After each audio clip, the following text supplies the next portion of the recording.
जय श्री कृष्णा। बहनों भाइयों, गीता में श्री कृष्ण भगवान कहते हैं, सर्वधर्मान् परित्यज्य माम एकम शरणं व्रज अहम त्वां सर्वपापेभ्यः मोक्षयिष्यामि मा शुचः। अर्थात श्री कृष्ण भगवान कहते हैं कि सब धर्मों को छोड़ के तू मेरे पास आ जा, मैं तुझे मोक्ष तक दे दूंगा, तेरा उद्धार कर दूंगा। कहने का तात्पर्य यह है, मेरा जो मेन मकसद है, बार बार कहता रहता हूं कि घर में गीता पहुंचाना और ज्योतिष का जो गुह्यम ज्ञान है, जिसके द्वारा हम अपना भला करें, अपने संतान का भला करें और इस जो विद्या है महाविज्ञान को हमेशा सुचारू रूप में चले और सही दिशा में ये कार्य करें, जिससे कि हमारा भला हो, औरों का भला हो। मैं कहता रहता हूं कि मनुष्य के 4 ही पुरुषार्थ होते, धर्म, अर्थ, काम, मोक्ष।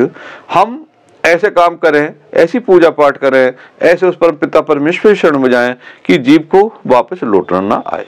ज्योतिष विद्या का फायदा क्या है कि हम जो पिछले जन्म में कर्म करके आए हैं, हमें उन्हें पता लग जाता है कि हम कौन से गलत कर्म करके आए हैं और हमारा किस कारण हमें परेशानी हो रही है। सपोज कर लो हमारा पंचम भाव खराब हो गया, किसी कारण संतान नहीं हो रही, और संतान हो रही है तो सुख नहीं है, तो हम देखेंगे कि हमारा पंचम भाव या भावे किसी कारण से कम्बस्ट है, या राहु केतु एक्सिस में है, 6, 8, 12 है, यानी कि 16, 17, 18 फैक्टर में आ जाता है। यदि हम उनका उपचार करेंगे तो हम देखेंगे कि हम जो गलत कर्म करके आए हैं उनका मार्जन करके कोई भी हमारी समस्या हो उसका हम हल निकाल सकते हैं। आज का जो मेरा पढ़ाने का जो टॉपिक है, आज की क्लास है 15, उसमें एक तो जैसे भाव होते हैं, केंद्र होते हैं, त्रिकोण होते हैं, उपचय होते हैं, हमने इनका वर्गीकरण करा है। क्यों वर्गीकरण करा है मैं आपको पहले बता रहा था, अब भी बता रहा हूं। ज्योतिष इतना आसान भी नहीं है, ज्योतिष इतना कठिन नहीं है, क्योंकि पहले हमको इसके सारे नियम याद करने पड़ेंगे। अब तक हमने जो चर्चा की थी कि जैसे गोल वृत्त है, 12 हिस्से कर दिए, है ना, कितनी राशि होती है, कितने नक्षत्र होते हैं, उनके मूल त्रिकोण राशि कौन सी होती है, कौन से भाव से क्या देखते हैं, कैसे धनयोग बनते हैं, कैसे राजयोग बनते हैं, आज हम चर्चा करेंगे। क्योंकि अभी हमारे जो कोर्स है वो बिखरे हुए पड़े हैं। हम आसानी से ये भी सीख सकते हैं कि कितने राजयोग है, कितने धन योग है, कितने अरिष्ट योग है, कितने ग्रह का उच्च का हो जाता है, का नीच का हो जाता है, क्या मूल त्रिकोण राशि होता।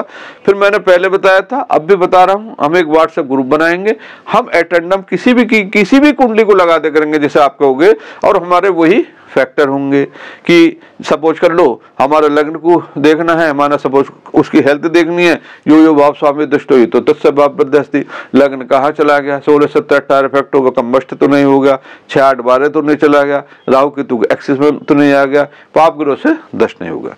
सपोज कर लो हम किसी के प्रोफेशन भाव का एनालिसिस कर रहे हैं, फिर वही हम फैक्टर लगाएंगे कि दशमेश कहाँ चला गया, उसका स्वामी कहाँ चला गया, उसके कारक तत्व कहाँ चले गए, उसके जो पाप ग्रह हैं लग्न के अनुसार क्या उन्होंने तो नहीं पकड़ लिया।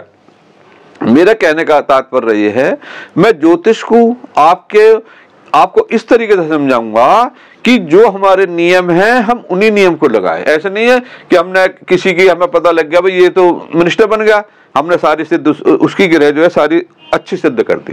कोई सपोज कर लो बीमार पड़ा है, हम उनकी सारी ग्रह ही खराब सिद्ध कर दी। ये ऐसा नहीं, जो हमारे पैरामीटर है, जो हमारे नियम है, पहले हम उन्हें याद करेंगे, फिर हम उन्हें उसी कुंडली में लगाया करेंगे। हम चंद्र कुंडली से भी देखेंगे, हम सूर्य कुंडली से भी देखेंगे, हम लग्न से भी देखेंगे, हम जो है उनके जो संबंधित वर्ग हैं, जैसे माना D9 इसे कहते हैं, D1 को, ये D1 है जिसे जन्मांक कहते हैं। यदि ये शरीर है तो वो आत्मा है, उसका भी हम एनालिसिस इस बारे नहीं कर रहे हैं कि पता लगा हम सारा ही भूल गए। क्योंकि जब हम D9 का एनालिसिस करेंगे तो हमें कुंडली के लिए date of birth, time of birth, place of birth का होना, मतलब सही होना अनिवार्य होता है। जैसे कि मैंने एक हैबिट बनाई कि जैसे आज 25 तारीख है, 25 फरवरी 2024, हमने इसका जो समय लिया 7 बजे और इसका जो है प्लेस लिया दिल्ली का। क्योंकि जब कंप्यूटर में हम भरेंगे तो date of birth, time of birth, place of birth भरते हैं। जब हमने ये भरा तो हमारे 11 नंबर का लग्न आ गया। 11 नंबर का ही लग्न क्यों आया? 11 नंबर का लग्न क्यों आया? मैंने बताया कि पूर्वी क्षितिज में जो राशि उदय होती है वो उसका लग्न है। पूर्वी क्षितिज में हुई 11 नंबर का मतलब सूर्य जो है वो कुंभ के चल रहे हैं, तो कुंभ लग्न पैदा हो गया। हमने देखा जब हमने, ये आज 25 तारीख है, संडे का दिन है, जब 4 दिन पहले हमने जब इनकी डिग्री बनाई थी तो जब सूरज 7 डिग्री का था। जैसे हर ग्रह, हमने ये भी सीखा और आगे भी हम परफेक्ट होंगे कि एक ग्रह एक राशि में कितने दिन रहती है। जैसे मोमेंट वो शनि है, स्लो मोमेंट प्लैनेट है, एक राशि में 2.5 वर्ष रहती है। चंद्रमा फास्ट है सबसे, वो 2.25 दिन रहता, क्योंकि मन फास्ट है, चंद्रमा जो है मन का कारक है। तो सूर्य जो है एक राशि में 1 महीने रहते हैं। तो ये लगभग अप्रोक्सीमेटली एक दिन में, यानी कि 24 आवर्स में ये 1 डिग्री चल जाते हैं। जैसे कि आप पहली कुंडली देखेंगे जो मैंने बनाई थी बुधवार के दिन, तो जब सूर्य महाराज जो थे वो 7 डिग्री के थे। आज मैंने लिख दिया 11 डिग्री 44 मिनट 49 सेकंड, तो मतलब 4 डिग्री चले गए, यानी कि बृहस्पति शुक्र शनि इतवार, मतलब एक अप्रोक्सीमेटली जो कैलकुलेशन है वो हमारी आ रही है। अच्छा, फिर हमने कहा, बार बार फिर बताता रहता हूं कि पंचांग के 5 अंग होते हैं, तिथि वार नक्षत्र योग करण। अब देखिए, आज जो नक्षत्र था उस समय यह पूर्व फाल्गुनी नक्षत्र था। मैंने आपको बताया था हमें नक्षत्र याद करने हैं, 28 नक्षत्र होते हैं। अभी नक्षत्र को छोड़ दीजिए, हमें उनका नंबर याद करने पड़ेंगे, अश्विनी भरणी कृत्तिका रोहिणी मृगशिरा ऐसे करके रेवती तक ले जाएंगे। फिर मैंने बताया जो 1 नंबर है उसमें 9 जोड़ दो 10 हो गए, 10 में 9 जोड़ दो 19 हो गए, 2 जोड़ दो उसमें 11 हो गए, 11 में 9 जोड़ दो 20 हो गए। फिर हमें वही क्रम याद करना। फिर मैं आपको बीच में बता दूं, जो ज्योतिष सीखना चाहते हैं वही मेरी वीडियो देखा करें, क्योंकि मेरी एक हैबिट है, मुझे आपको ज्योतिष सिखाना। मैं बार जो पहली चीजें हैं मैं आपको रिपीटेशन करवाता रहता हूँ। मुझे कोर्स तो खत्म करना है नहीं कि मैं तो 8 दिन आया कि खत्म कर दिया। मुझे तो आपको 80 वीडियो में वही पुनरावृत्ति कर करके आपको ज्योतिष के एक बहुत नजदीक ले जाना है। यदि आप इसे याद करेंगे, आप देखेंगे कि अपनी कुंडली के खुद ही प्रेडिक्शन निकालेंगे, जिन्हें आप जानते हैं आप उनके प्रेडिक्शन निकालेंगे। ये मेरा मकसद है। बहुत से कहते हैं गुरुजी आप तो बार बार करते रहते, मेरी कुंडली मत देखो। जो ज्योतिष सीखना चाहते हैं वो आप देखें, आपको आनंद आएगा, आपको याद होगा। अब जैसे हमने ये ग्रह भर दी, सूर्य 11 नंबर के चल रहे हैं, बुध 11 नंबर के चल रहे हैं, शनि स्वयं राशि के चल रहे हैं, गोचर में आकाश में जोडियक में, राहु मीन के चल रहे हैं, गुरु मेष के चल रहे हैं, चंद्रमा 5 नंबर के चल रहे हैं, यानी कि सिंह के चल रहे हैं। फिर आज क्या है, पड़वा। आपने देखा होगा, मैं आपको ये भी समझाऊंगा। सपोज कर लो किसी की कुंडली कभी कभी क्या होती है, आधी रह जाती है। हम उससे जब उसे करेक्शन करेंगे तो हम ये भी निकाल लेंगे कि सूर्य कहाँ बैठा है, तो वो दोपहर का जन्म है, 2 घंटे बाद का जन्म है, सुबह का है, दोपहर का है, शाम का है, यात्री का। अब देखिए, जब हम जोडियक पे जाते हैं हम देखते हैं कि पूर्णमासी कब होती है। पूर्णमासी जब होती है जब सूर्य और चंद्रमा 180 डिग्री पर आ जाते हैं, यानी कि चंद्रमा की रोशनी पृथ्वी पर पड़ती है। तो आज क्या है, आज है प्रतिपदा। अब भी चंद्रमा यही है, 180 डिग्री के आसपास घूम रहे हैं। तो हम जो है नक्षत्र पूर्व फाल्गुन, स्वामी हो गए शुक्र, सूर्य हो गए 11 डिग्री, चंद्रमा हो गए सिंह के। अब आते हैं मेन चीज में कि जो हमने नक्षत्र लिखा पूर्व फाल्गुन, हम क्यों लिखना चाह रहे हैं। इसका जो नक्षत्र है, इसका जो लोड है वो है शुक्र। मैंने बताया था कि हर ग्रह का एक लोड होता है और वही आपको क्रम सीखना पड़ेगा, कैसे चलती है ग्रहों की चालें, केतु शुक्र सूर्य चंद्र मंगल राहु बृहस्पति शनि बुध। अब जातक हुआ पूर्व फाल्गुन के सेकंड चरण में, इसके लोड है स्वामी की। जो बच्चा इस समय पैदा हुआ है उसकी जो है शुक्र की दशा चल रही है। फिर हमने सीखा कि शुक्र कितने वर्ष का आता है। शुक्र 20 वर्ष का आता है, राहु 18 वर्ष का आता है, चंद्रमा 10 वर्ष का आता है। तो जब इसका दूरतम चरण आ गया तो हमारे एक माइंड में हमें कैलकुलेशन लगाएंगे या कि शुक्र महाराज, वीनस महाराज जो होते 20 वर्ष के लिए आते हैं, एक चरण इनका 5 वर्ष का हो गया, तो लगभग इसके 10 वर्ष बीत गए, हो गए भुक्त और आगे रहेगी भोग्य।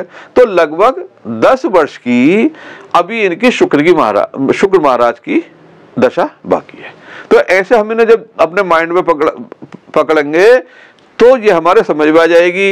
इस टाइम पैदा हुआ, कोई आपसे पूछेगा कि इसकी राशि क्या है, जहाँ चंद्रमा बैठ जाता है वो इसकी राशि होती है, इसकी सिंह राशि है।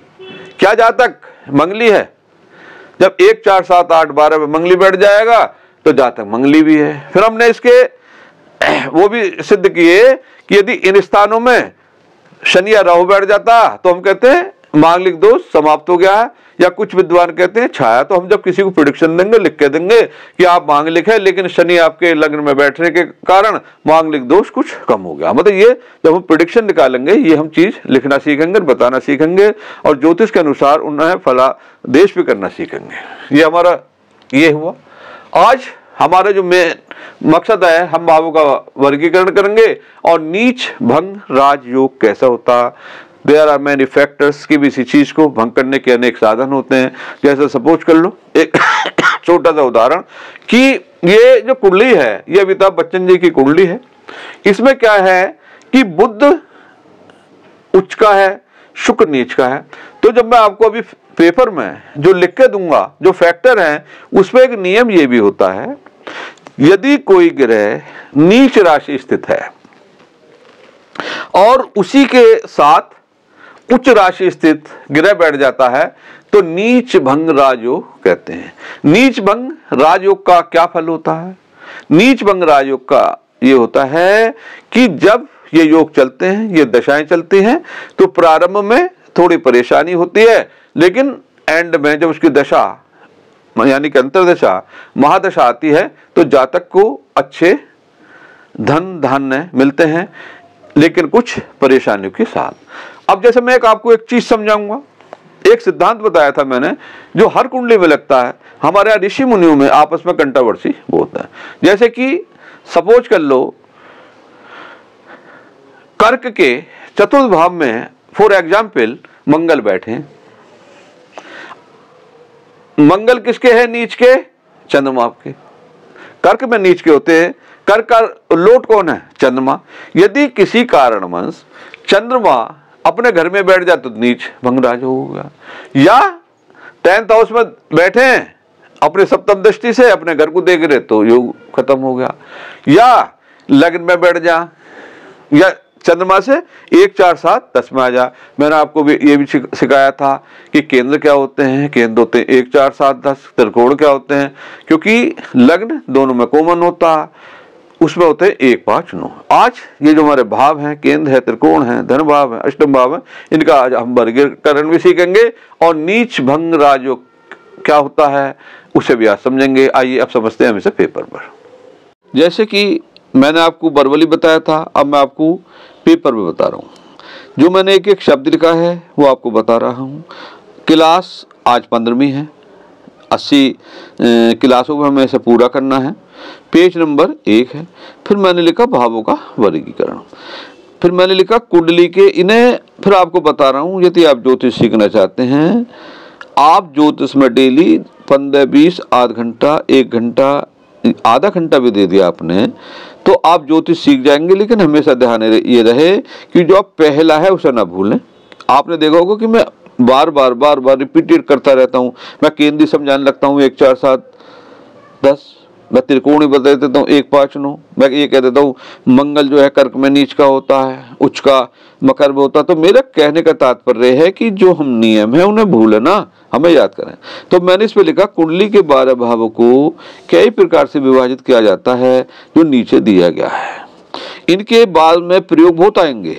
अब जैसे केंद्र स्थान लग्न भाव अथवा प्रथम भाव, क्योंकि लग्न भाव को प्रथम भाव भी कहते हैं, चतुर्थ भाव, सप्तम भाव, दशम भाव, इन्हें शुभ स्थान कहा जाता है। इसलिए इन्हें विष्णु स्थान भी कहा जाता है, क्योंकि ये कुंडली को बल देते हैं और रक्षा प्रदान करते हैं। दशम स्थान केंद्र स्थान में सबसे श्रेष्ठ है। मैंने बताया था 1 से 4 श्रेष्ठ होता, 4 से 7 श्रेष्ठ होता और 7 से 10 होता। ऐसे त्रिकोण से 1 से 5 होता, 5 से 9 होता। फिर आते हैं त्रिकोण स्थान। हम इनको 1 4 7 10 को विष्णु स्थान कहते हैं। अच्छा, अब आप कहते हैं त्रिकोण स्थान। प्रथम भाव, पंचम भाव, नवम भाव, इनको त्रिकोण स्थान कहते हैं। ये अति शुभ स्थान है। इनमें से नवम श्रेष्ठ त्रिकोण कहा जाता है। मैंने बताया 1 से श्रेष्ठ पंचम, पंचम से नवम, प्रथम भाव ये त्रिकोण भी है और केंद्र में भी आता। त्रिकोण स्थानों को लक्ष्मी स्थान भी कहा जाता है। लग्न भाव अथवा प्रथम भाव को केंद्र स्थान के साथ त्रिकोण स्थान भी समझा जाता है। फिर हमने करा त्रिक भाव अथवा दूस्थान भाव। जैसे हम कहते हैं कि 6, 8, 12, तो ये छठे, 8वें और 12वें भाव को बुरा भाव या त्रिक कहते हैं 3 को, मतलब 1, 4, 7, 1, 5, 9 ये अच्छे भाव होते हैं और ये 6, 8, 12 भाव अच्छे नहीं होते हैं। फिर हमने लिखा त्रिषाढ्य। हिंदी में सबसे बड़ी चीज क्या है कि जो उसमें लिखा हुआ होता उसी का अर्थ उसमें होता। त्रिषड आय यानी कि तीर्थ, छठा और एकादश, जैसे गेन भाव या आय भाव कहते हैं, इन्हें कहते हैं 3, 6, 11 को त्रिषड आय कहते हैं, इनको भी बुरा भाव कहते हैं। आपको बीच बीच में एक चीज और बताता रहता हूं, ये जो एकादश भाव होता है हर ग्रह यहाँ धन देने के लिए पूर्ण रूप से समर्पित रहते हैं, लेकिन यहाँ रोग और शत्रु के बढ़ने का हमेशा भय बना रहता। फिर मैंने लिखा क्लास 15 है, पेज 2 है, इसका मैंने लिखा एक और वर्गीकरण इस प्रकार है। केंद्र स्थान प्रथम, 4, 7 और दशम। आप ये देख रहे होंगे कि बार बार रिपीटेशन क्यों हो रहे हैं। उनमें केंद्र था, इनमें अब पनफर भी आ गया, अपो में आ गया, अपो के लिए। इसे पनफर स्थान कौन सा है? द्वितीय, पंचम, अष्टम और एकादश भाव है। इनकी आपको बारीक ज्योतिष सिखाने का मेरा मतलब ये है, जब आप नई नई किताब पढ़ेंगे, आप किसी एस्ट्रोलॉजरों के उसमें भी जा सकते हैं जहाँ आदान प्रदान होता है एस्ट्रोलॉजी का, तो आपको ये तो पता रहे कि हमें हर चीज़ का ज्ञान है। आप कहते हैं अपोक्लियम भाव, ये तीर्थ भाव, छठा भाव और नव भाव और 12वें भाव को कहते हैं। आप कहते हैं उपचय भाव, क्योंकि जब हम अष्टावर्ग पद्धति का करेंगे तो इनकी यूज आएंगे। अब जैसे उपचय भाव, इसे कहते हैं तीर्थ, छठा, दशम और एकादश भाव, इन्हें भाव कहते हैं। निरंतर पराक्रम व संघर्ष में होने के कारण इन्हें वृद्धि कराने वाला भाव भी कहते हैं, क्योंकि थर्ड, अष्टम टू अष्टम, छठा और दशम और एकादश। अब कहते हैं अपचय भाव 1, 2, 4, 5, 7, 8, 9 और 12वें भाव को अपचय भाव कहते हैं। इनको आपको रटना जरूर पड़ेगा। फिर बार बार कहता हूँ एक रजिस्टर बनाएं, इन्हें नोट करें। फिर हम इससे संबंधित कोई अच्छी किताब आएगी तो मैं भी वो बताऊंगा, आपको खुद पता होगा। अब देखिए क्लास नंबर वही है, क्लास है आज हमारी 15, पेज नंबर 3 है। आज हम चर्चा करते हैं नीच भंग राज योग। जब कोई ग्रह नीच राशि में स्थित होता है तो वह शक्तिहीन और निर्मल हो जाता है, जिससे वे जातक के शुभ फल देने में असमर्थ हो जाता है। किंतु अन्य ग्रहों की स्थिति, युति, दृष्टि या परस्पर राशि परिवर्तन आदि के उस पर प्रभाव द्वारा उसकी ये दीन स्थिति सुधर जाती है, जिससे वे नीच योग कहते हैं, जो निम्नलिखित स्थितियों में बनता है। बताओ उसे नीच राजयोग भंग कहते हैं। वो कैसे बनता है? जो ये इनके कुछ फैक्टर है। प्रथम, यदि नीच राशि का ग्रह लग्न भाव या चंद्रमा से केंद्र स्थान में हो। फिर दूसरा फैक्टर है, जिस राशि में ग्रह नीच का होता है उस राशि का ग्रह लग्न भाव या चंद्रमा से केंद्र स्थान में हो। फॉर एग्जाम्पल, जैसे बृहस्पति मकर में नीच राशि में होता है, मकर का स्वामी यानी कि शनि यदि लग्न या चंद्रमा से केंद्र स्थान यानी कि 1, 4, 7, 10 में स्थित हो तो नीच भंग राज योग हो जाता है। आप इसमें एक चीज देख रहे होंगे कि इस पर चंद्रमा का भी महत्व है, क्योंकि लग्न का तो हम लग्न से भी देखेंगे, चंद्रमा से भी देखेंगे।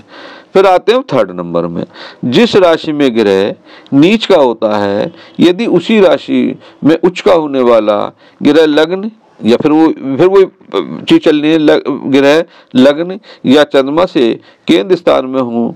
फॉर एग्जाम्पल, शनि मेष राशि में नीच का होता है। यदि मेष में उच्च का होने वाला ग्रह यानी कि सूर्य यदि लग्न या चंद्र से केंद्र यानी कि 1, 4, 7, 10 में हो तो नीच भंग हो जाता है। मतलब उसकी जो नीच भंगता की जो कमजोरी है वो मजबूत हो जाती है। फिर मैंने लिखा क्लास 15 पेज 4, एक चौथा फैक्टर है, जिस राशि में ग्रह नीच का होता है, यदि उस राशि का अधिपति की नीच ग्रह पर दृष्टि हो, जैसे बुध मीन राशि में नीच का होता है, यदि उस पर मीन के स्वामी बृहस्पति की दृष्टि हो तो नीच भंग राज हो जाता है। क्योंकि ग्रह बैठा नीच तलाया, लेकिन उसका स्वामी वही सिद्धांत भाव स्वामी दुष्ट तो तत्स्य दृष्टि, उन्होंने अपने घर को बचा लिया, तो नीच भंग राजयोग हो गया। फिर पांचवा क्या है, जिस राशि में ग्रह नीच का होता है, उस राशि का स्वामी जिस राशि में ग्रह उच्च का होता है, उसका अधिपति परस्पर केंद्र में हो, जैसे मंगल की नीच कर्क राशि कर्क का स्वामी मंगल, स्वामी चंद्रमा, क्योंकि मंगल जो है नीच में हो जाते हैं कर्क और उसका स्वामी है चंद्रमा, और उच्च राशि का अधिपति शनि यानी कि ग्रह। हम क्या देख रहे हैं कि चंद्रमा मंगल हुआ नीच में कर्क में, उसका स्वामी है चंद्रमा, उसमें कौन सा उच्च होता है, वो होता है जुपिटर, है ना। तो अधिपति शनि गुरु परस्पर केंद्र में हो तो मंगल के लिए नीच भंग राजयोग हो जाता है। मतलब हमने उच्च का भी लिया, उसका स्वामी लिया, और जिसमें नीच का हुआ, ये उसका एक तरह से कॉम्बिनेशन है। फिर आइए छठे फैक्टर में, यदि नीच ग्रह का स्वामी उच्च ग्रह का स्वामी लग्न या चंद्रमा से केंद्र में हो, जैसे शनि की नीच की राशि है मेष, उसका स्वामी हो गया मंगल, और उसकी उच्च राशि यानी कि तुला का स्वामी शुक्र लग्न या चंद्रमा से केंद्र स्थान में हो तो शनि के लिए नीच भंग राजयोग हो जाता है। आप इन्हें धीरे धीरे याद कीजिए, जब हम क्लास लेंगे आपके कोई क्वेश्चन है, आप अब स्टम्प टिक मार करके लगा दिए, फिर मैं आपको इसको डिटेल में कुंडली बना के फॉर एग्जाम्पल के रूप में समझाऊंगा, आप ज़्यादा टेंशन ना लें। फिर आते हैं हम इसका 7 नंबर में, जिस राशि में ग्रह नीच का होता है, क्योंकि नीच में हम बार बार इस मारे पकड़ रखे हैं, क्योंकि हम नीच भंग राज ही ले रहे हैं ना। तो जिस राशि में ग्रह नीच का होता है, उसी में उच्च का होने वाला ग्रह साथ में बैठा हो या उस पर दृष्टि हो, कहते हैं ना पीएससी पोजिटेड एस्पेक्ट कंजक्शन, या तो दृष्टि से करे या युति से करे, उस पर दृष्टिपात करता हो तो नीच भंग हो जाता है। जैसे प्रसिद्ध सिनेमा कलाकार यानी कि अमिताभ बच्चन की कुंडली में अष्टम भाव में शुक्र और बुध एक साथ कन्या होने से शुक्र का नीच भंग हो जाता है, जो कि मैंने अभी आपको बोर्ड में समझाया भी था। अच्छा, अब इनका क्या होता है, इनका फल क्या है। फिर मैंने लिखा क्लास 15 पेज 5, नीच भंग राजयोग का फल। नीच का ग्रह क्योंकि निर्मल हो जाता है, अतः नीच भंग होने पर भी प्रारंभ में कुछ समय अच्छा फल नहीं दे पाता, क्योंकि नीच है, कमजोर है, किंतु अपनी दशा अंतरदशा के पश्चात बहुत शुभ फल देता है। हमने चर्चा करी पेपर पर कि नीच भंग राज योग कैसे समाप्त होता है, क्योंकि हम बार बार नीच शब्द का यूज कर रहे हैं, तो उसका कारण ये कि जब ग्रह नीच का होगा तो जब भी नीच भंग राज होगा। जैसे हमने अमिताभ बच्चन जी की कुंडली में, क्योंकि उनका 11 नंबर का लग्न है, अष्टम में शुक्र भी बैठे हैं और बुध भी बैठे हैं, आपको याद होना चाहिए कि बुध जो है 12 नंबर में नीच का हो जाता है, शुक्र उच्च का हो जाता तो भंग हो गया। आज मेरे 2 क्वेश्चन हैं कि आपको 2 तरीके बताने हैं कि नीच भंग राजयोग कैसे समाप्त होता है। जैसे फॉर एग्जाम्पल अभी मैंने एक बताया, जब कोई ग्रह उच्च का बैठ जाए, जब उसी के साथ वो कोई ग्रह नीच का उसके साथ उच्च का बैठ जाए तो भंग हो जाता।